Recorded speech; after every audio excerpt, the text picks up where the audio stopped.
So here we are again with Michael Ellis. Michael's come to Leerburg from his home and his school in California to produce some more training DVDs with us.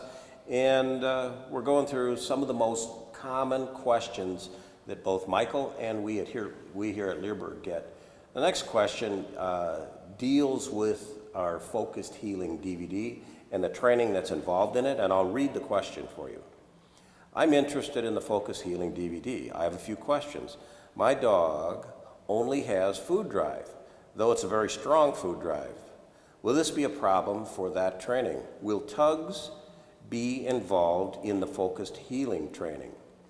The site, your site, has jute tugs that can be filled with food.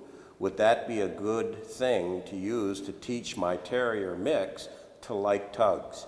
I'm also wondering if the DVD would be good for dog owners not engaged in any competition healing. What do you think, Michael? What we want, tugs are not necessary for teaching healing by any stretch of the imagination, right? So tugging is one way we have of rewarding our dogs. We like it. It's an interactive way of rewarding our dogs. Lots of dogs really enjoy this activity, and the dog can only participate in that activity with us. So it's a very functional obedience reward, especially for exercises where we want the dog to be with us and paying attention to us, like healing. That said, it's not necessary. There are lots of different ways for us to motivate our dogs. And if I have a highly food-motivated dog, I can absolutely teach that dog to heal for competition or not with a food reward.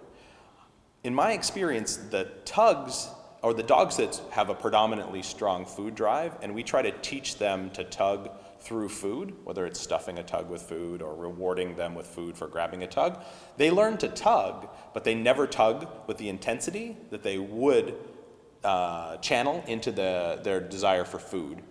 And so it's not a very functional reward. So lots of dogs tug at a level that is not really useful as a reward. They'll play when they feel like it. They lose energy. When we put rules on it, they start to lose interest. And so it's great exercise. It's something to do with your dog, but it may not be functional as an obedience reward for that given dog. And so when we have a dog like yours with strong food drive, then I'm going to use the food more dynamically and probably use food to reward that dog for life, and absolutely can learn to focus heal for food instead of a tug. I think focused healing is one of the most interesting exercises you can do with your dog. Like it's like a dance between the handler and the dog. Like, so whether you have any intentions of it is of course integral to competition healing. Like if you want to do competition, you have to teach focused healing. You have to learn about it. But for the average dog owner that doesn't have any intention of competing but wants a better relationship with your dog, there's almost no better single exercise to teach your dog. The dog has to look at you, pay attention to you, your body language, learn how to move with you. It's totally interactive. And so I encourage everybody I know to teach their dogs to focus heal. It's not necessary. It's not functional in the real world as a mode of getting around with your dog, but it's an incredible relationship improver between a handler and their dog. No, I agree. It was a lot of fun putting that DVD together.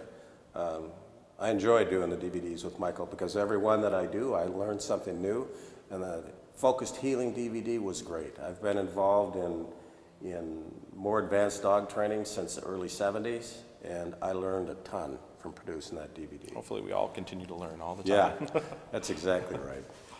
Okay.